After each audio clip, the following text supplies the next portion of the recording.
Justement, l'arrivée de l'intelligence artificielle dans l'éducation et chez les jeunes aussi, est-ce qu'elle impose aux enseignants de repenser leurs activités, leur évaluation, leurs cours et leur formation?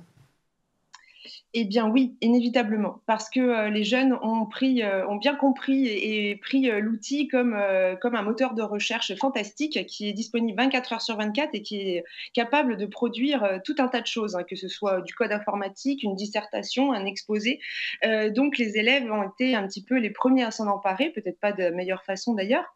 Et les enseignants, eh bien, pour ne pas rester en reste et pour, justement, eh bien, être, à la page et comprendre, ce qu'il en était, eh bien, on a bien dû, répondre, faire face à ces interrogations et répondre par, des formations dans un premier temps de sensibilisation, de découverte, et maintenant de plus en plus justement, sur, bien, comment, utiliser l'intelligence artificielle générative avec les élèves. Donc, dans un premier temps, les enseignants vont bien l'utiliser pour eux, c'est-à-dire ça va être un gain de temps pour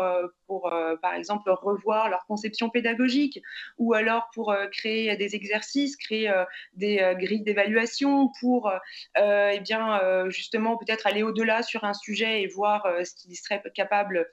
de sortir avec l'intelligence artificielle.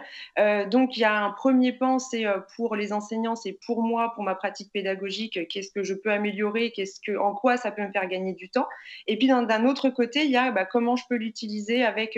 les élèves qui l'utilisent peut-être pas forcément de façon très correcte ou qui auraient le même penchant qu'avec Wikipédia ou tout autre site, de faire un copier-coller et puis de rendre directement leurs devoirs à leurs enseignants.